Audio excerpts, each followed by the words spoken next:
In the middle of the 15th century, Central and Southern Africa is still unknown to Europe. However, for centuries, the Arabs operated trade routes crossing the vast Sahara Desert, transporting to the Mediterranean gold, ivory, and slaves. Europe is more interested in profitable trade routes from Asia, especially the import of silk and spices. But the expansion of the Ottoman Empire threatens these networks.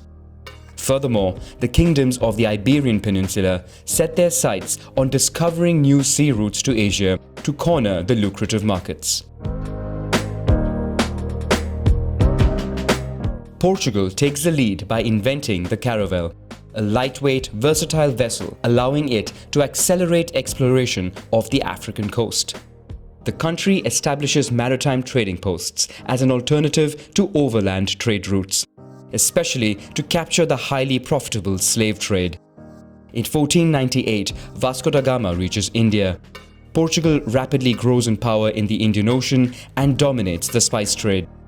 The country grows rich and faces no competition from the Spanish Empire as the two reach an agreement to define their zones of influence as per the Treaty of Tordesillas. Spain therefore focuses on the American continent. In 1580, the King of Spain takes control of Portugal to form the Iberian Union. The new maritime power, the Netherlands, takes advantage of the situation to seize Portuguese colonies. Portugal finally regains its independence and tries to regain control of businesses in Africa. But the country now faces competition from new European powers settling along the African coast. The situation then remains relatively stable for centuries, with each country managing its own trade routes.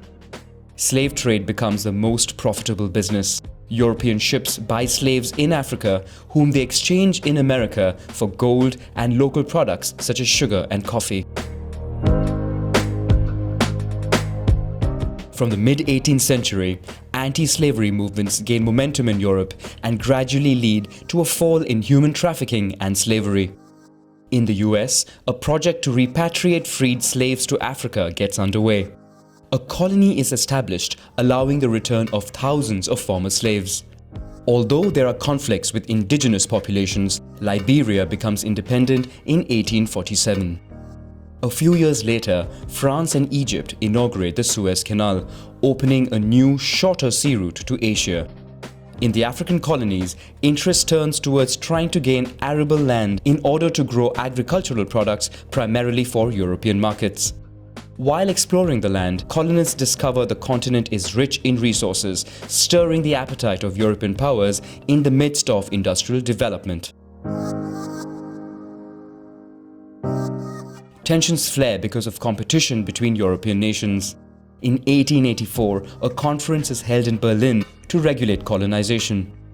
King Leopold II of Belgium gets personal possession of a large, little-known area in the heart of the continent. Germany, Spain and Italy seize territories, while the UK receives Egypt. Henceforth, countries can stake claim to any land they physically occupy. European nations, boosted by their superior military technology, engage in a race for control of the largest possible territory at the expense of local kingdoms and empires. In most cases, land is stolen and redistributed to European settlers. Indigenous people are subject to taxes but have no money to pay them, so they find themselves working in the fields or in mines, which become a form of forced labor.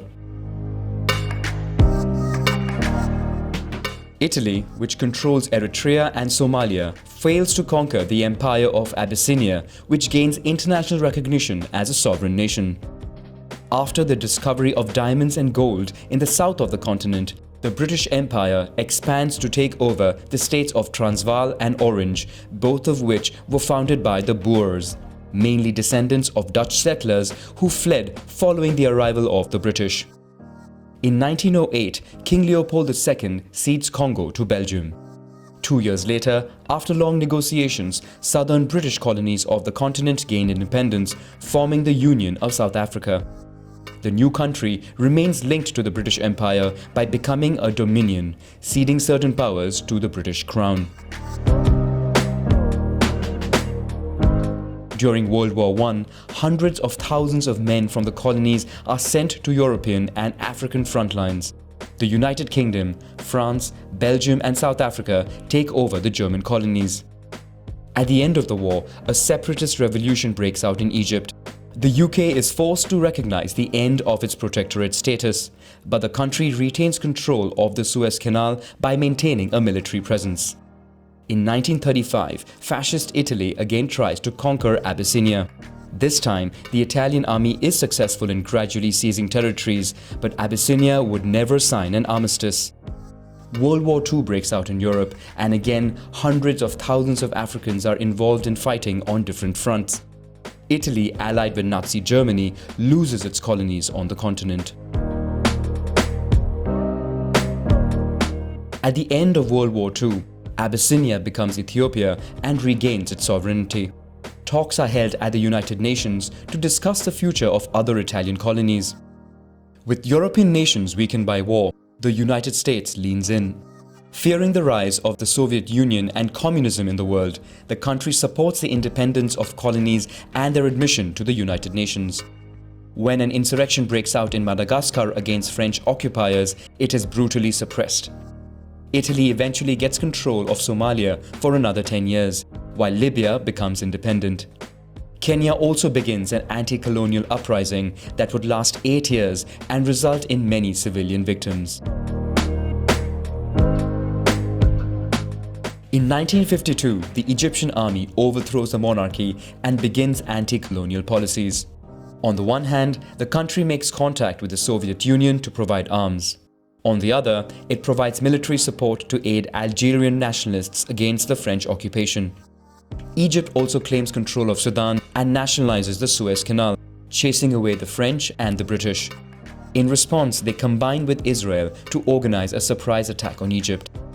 The offensive is a success, but is stopped after the USSR's threat of nuclear war. The US then steps in and orders an end to the offensive. The event marks the end of the British and French domination on the continent. Aware of losing their grip on power, France and the UK try to moderate their policy and maintain influence on the continent. Britain supports the independence of Sudan to prevent the country coming under Egyptian control. The same year, France, which is mired in war in Algeria, recognizes the independence of Morocco and Tunisia to avoid the spread of violence. The UK is ready to recognize the independence of its colonies, in some cases if the new governments join the Commonwealth, an intergovernmental organization headed by the British Crown. France, for its part, tries to set up a Franco-African community. All colonies accept the proposal with the exception of Guinea, which then gains independence. In 1960, a new wave of colonies gaining independence ends this project. France withdraws but maintains economic control over the region with the CFA franc currencies. The same year, the Belgian Congo also gets independence and becomes the Congo Leopoldville. France tries to maintain control over Algeria at all costs. But violent repression and massacres of local populations make them lose support of the French people and the international community. Despite violence committed by some of its own forces, Algerian separatists take the advantage by playing the diplomatic card and gaining debates in the UN. France, defensive at first, tries the empty chair policy and in 1962 finds itself forced to recognize the independence of Algeria. South of the continent, while the British lose their last colonies, Portugal also finds itself in trouble. Despite large investments and significant migrations of Portuguese to Angola, war breaks out and spreads into other colonies, causing the country to invest heavily in military efforts. Finally, a revolution in Portugal overthrows the regime. The new government recognizes the independence of the colonies and organizes emergency repatriation of its settlers. To the north, Morocco pressures Spain to quit the Western Sahara. When the Spanish finally depart, it captures 2/3 of the liberated country.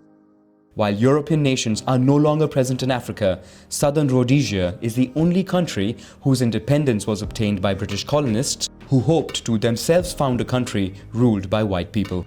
The country is not recognized in the UN and comes under great international pressure. In 1980, it yields and a transitional government is set up to form Zimbabwe. Despite the end of European presence in Africa, the continent will still have to face various forms of neocolonialism. World powers and multinationals influence and sometimes destabilize African countries with the aim of gaining its wealth and generating huge profits at the expense of local populations.